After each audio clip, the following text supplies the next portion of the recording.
Olá pessoal, aqui com vocês o professor Raifran, e na aula de hoje vamos estudar sobre um conteúdo muito importante, que é sobre a multiplicação e a divisão dos números inteiros. Novamente vamos precisar que você domine a tabuada e vamos ter uma regra específica para o sinal, tá ok? E a gente vai trabalhar um pouco dos conteúdos da aula passada, tá bom? Então pega seu material, pega seu caderno e vamos começar aqui a nossa aula, né? Onde a gente não pode passar inicialmente a nossa aula sem comentar. Nós vamos dar continuidade às operações dos números inteiros, né? Nas aulas anteriores estudamos sobre adição e subtração e nós temos como ponto principal, como referência, pessoal, o sinal.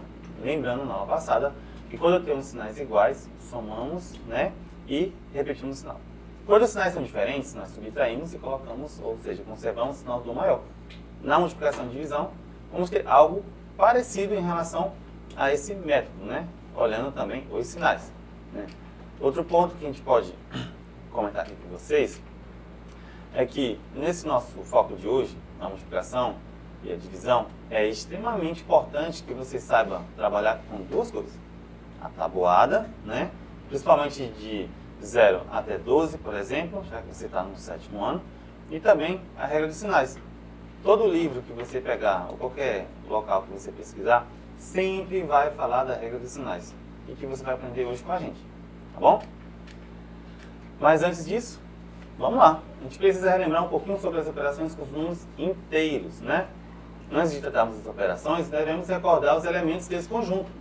Pertence ao conjunto dos números inteiros aqueles números que são positivos, negativos, junto com zero. Esse aqui é a forma que eu consigo representar os números inteiros, né? Nós temos ali centralizado o número zero, para a direita o número que é positivo e para a esquerda quem são negativos. E quando eu formo todos eles juntos, eu estou falando do conjunto dos números inteiros, né? As operações com números inteiros estão relacionadas com a soma, com a subtração, divisão e multiplicação. E ao realizarmos alguma das 4 operações com esses números, devemos também operar o sinal que acompanha. Por isso que todo professor que vai trabalhar esse conteúdo geralmente fala assim: pessoal, cuidado com o sinal, não esquece. Por quê? Porque nessas operações, por mais que você saiba multiplicar ou dividir, o sinal é muito importante. Tá ok? Então aqui nós falamos sobre a parte, né, quais são as características do número que é considerado, no caso, inteiro. E aqui vamos começar com as regras, né? Então vamos lá. Vamos falar aqui da multiplicação e divisão com os números inteiros. Lendo aqui nossa tela, nós vemos que os sinais iguais na multiplicação ou na divisão resultam no sinal positivo. Olha aqui a regrinha. Se eu multiplicar dois números positivos, o resultado vai ser positivo. Se eu multiplicar dois números negativos, o resultado também serão positivos. E na divisão também, né? A gente pode ler assim, né? Mais com mais vai dar mais, ou menos com menos vai dar mais. Isso vale tanto para a multiplicação quanto para a divisão. Então, novamente, sinais iguais na multiplicação ou na divisão resultam em sinais positivos. Veja aqui na tela agora alguns valores numéricos para que você entenda isso melhor. Vou multiplicar mais 2 vezes mais 8. Quando eu tenho sinais iguais, o resultado fica positivo. 2 vezes 4 é 8 e repito o sinal de mais. Agora veja, menos 4 vezes menos 10. 4 vezes 10 é 40. E como os sinais são iguais, vai ficar positivo mais 40. E na divisão é a mesma coisa, né? Se eu tenho menos 20 dividido para menos 2, geralmente falamos assim, menos com menos vai dar mais, porque sinais iguais, o resultado vai ficar positivo. Nesse caso, mais 10. E para fechar ali na divisão, de dois números com sinais iguais, mais 15 dividido para mais 3 será igual a mais 5. Tranquilo? Não esqueça, faça a divisão e a multiplicação normalmente, depois veja se os sinais são iguais. Se os sinais são iguais, o resultado vai ser positivo, tá ok? Alguém pode perguntar: professor, se eu tenho sinais diferentes, como é que eu faço? É o próximo passo que a gente vai ver agora. Olha aqui na tela, tá? Sinais diferentes na multiplicação ou na divisão sempre resultam num sinal negativo, né? Então, a regrinha é mais ou menos assim. Quando eu multiplico um positivo com um negativo, vai ficar negativo. Mas se eu multiplicar um negativo com positivo, fazer essa permutação, também vai ser negativo. Isso é válido também para a divisão. Observe aqui agora esses valores numéricos. Veja aí que eu tenho operações de multiplicação e divisão. E nós temos em cada parcela não, fatores, né? Dessa forma que eu estou fazendo a multiplicação inicialmente, você percebe que o resultado vai ser negativo. Por quê? Porque tem sinais diferentes. Eu tenho aqui mais 6 vezes menos 7. Quando você multiplica, eu sei que vai dar 42, mas cuidado com o sinal. Quando eu multiplico dois números de sinais opostos, fica negativo. Fica menos 42. Olha o segundo exemplo. Menos 12 vezes mais 2. Menos com mais vai dar menos, de acordo com a regrinha, né? E quando eu faço 12 dividido para 2, ou 12 vezes 2 é igual a 24. Para fechar na divisão, sinais diferentes, o sinal é negativo. Mais 100 dividido para menos 2 é igual a menos 50. Assim como menos 125 dividido para mais 5, na divisão, sabemos que vai dar 25. Como são sinais diferentes, vai ficar, no caso, negativo. Então, pessoal, fazendo aqui um pequeno resumo, né? A gente tem que entender que quando eu vou trabalhar com a multiplicação e a divisão por inteiros, você tem que olhar o quê? Se os fatores, né? Se os sinais são iguais, o resultado vai ser positivo.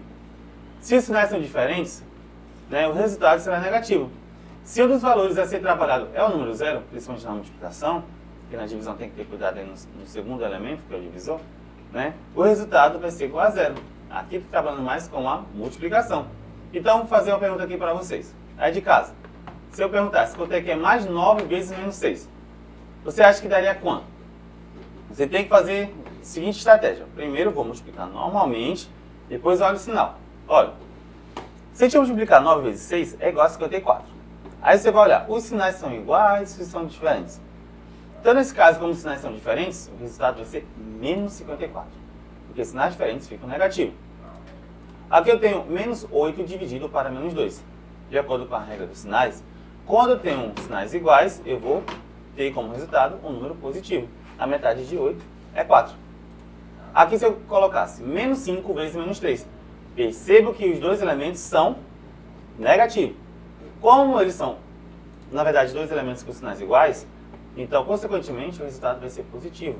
Então, vai ficar menos 5 vezes menos 3 igual a mais 15.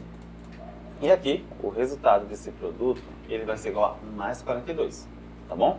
E para fechar aqui nosso exemplo, né, nesse produto com 3 elementos, né, ou seja, nessa multiplicação, nós temos ali mais 1 vezes menos 2 vezes menos 3.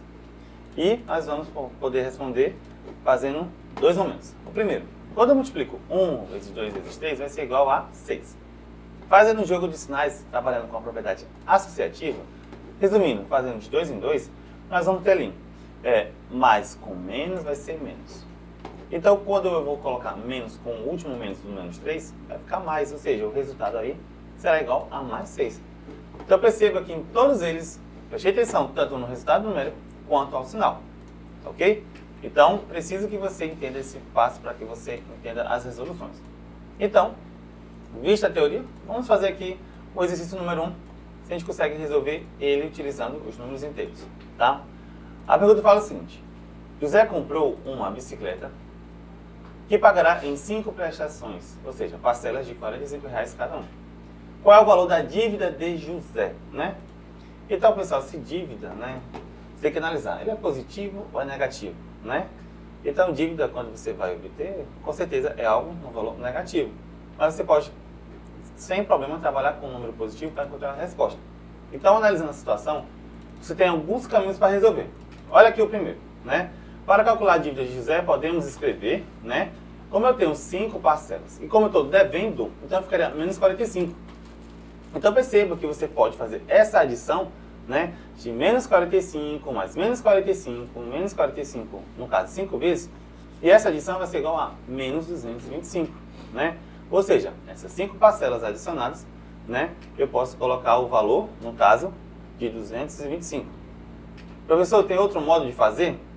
Tem sim. A evolução, pessoal, da adição é a multiplicação. Ao invés de você ficar fazendo adição, é melhor você fazer a multiplicação. Então, novamente, perceba, né, que José comprou a bicicleta em 5 prestações e o valor de cada parcela era de R$ 45. Então, podemos fazer utilizando a multiplicação. Ou seja, 5 vezes menos 45. Estou colocando o menos 45 porque ele está devendo. Tá ok? Quando você multiplica dois números com sinais diferentes, o resultado vai ficar negativo. Ou seja, mais 5 vezes menos 45 vai ser igual a menos 225. Observe que a dívida de José era de R$225, ok? É uma situação do dia a dia, querendo ou não, a gente trabalha com os produtos, com os números inteiros. Lembra que temos que olhar tanto o valor numérico quanto o sinal, ok? E aqui, para fechar nosso exemplo número 2, né? Vamos fazer aqui uma leitura. Ana Maria resolveu fazer umas economias guardando R$150 por mês. Começou em abril e seguiu até o mês de setembro, né? Qual a representação na forma de um número inteiro, com seu respectivo sinal, do valor guardado mensalmente por Ana Maria, né? Então você tem alguns modos de fazer. Primeiro você tem que saber quantos meses passaram, né, de abril até chegar em setembro. Você pode fazer a adição, mas nós vamos focar na multiplicação, né? Veja, né, que a resposta vai ser, no caso, 150, ok? Que é o valor que guardava mensalmente, né? Depois desse trecho chega o seguinte: com a chegada do mês de setembro, quanto Ana Maria guardou, né? Então, quanto é que ela teve depois de guardar mensalmente esse valor de R$150, né? Ali está uma dica que para a gente resolver, nós devemos fazer a operação utilizando números inteiros com devido sinal. Então, fazendo a comparação, nós temos aí 5 meses. Desses 5 meses, eu vou, no caso, fazer a multiplicação com 150, que era o valor que guardava mensalmente. Quando eu faço essa multiplicação, vamos ter o valor de R$750. Ou seja, o valor dessa economia foi feito através da multiplicação com os números inteiros. Tá bom? Então, pessoal, depois de ter visto a regra dos sinais da multiplicação, vai colocar aqui algumas palavras-chave para que você lembre do conteúdo de hoje. Primeiro, na multiplicação e divisão, a gente vai precisar de algo que nós chamamos de regra de sinais. São dois momentos. Quando você multiplica números com sinais iguais, o resultado vai ficar positivo. E quando você multiplica, no caso, números com sinais opostos, vai ficar negativo. Tá ok? Tem livros que falam assim: menos com menos vai ficar mais, mais com mais vai ficar mais, menos com mais ou mais com menos vai ficar menos. Uma forma de você lembrar essa regra, tá ok? Então, nós fechamos aqui a nossa aula. Não esqueça de entrar na plataforma Eduque e até a próxima aula.